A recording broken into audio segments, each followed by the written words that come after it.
This news blast is brought to you by Qberg, Pittsburgh's source for LGBTQ plus news and community information.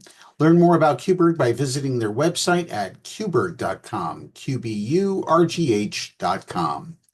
From the PEP Radio Newsroom, this is the news blast for March 22nd, 2025.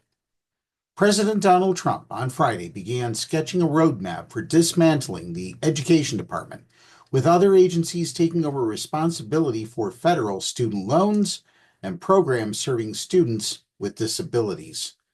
The executive order Trump signed Thursday to do away with the department did not offer a timeline or instructions, but his administration appears poised to carve away all but the department's most vital operations.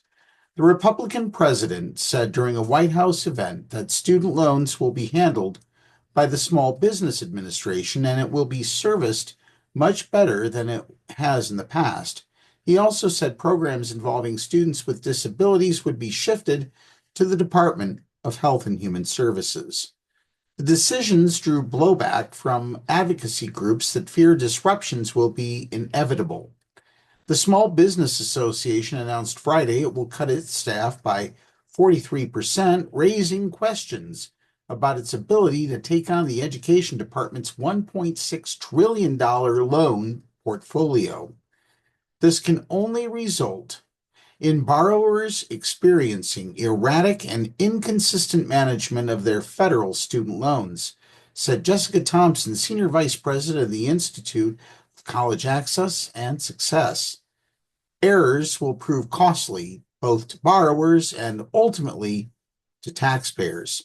Trump's executive order said the student loan portfolio is too big for the Education Department to manage. After the SBA cuts, however, it will be left with fewer than 4,000 employees, about the size of the Education Department before it was cut in half by the Trump administration. Education Secretary Linda McMahon said she is preparing to relocate the department's core operations to other agencies and roll back federal regulations. In an opinion piece published Friday by Fox News Channel, she said abolishing the department will not happen tomorrow, but she plans to pave the way. That's our news blast for this hour. Plenty more news coming up later today on Countdown with Keith Olbermann, Gay USA, and the news in an hour, not to mention Stand with Pride. All that and more is coming up after Aretha Franklin in the Smokers Lounge.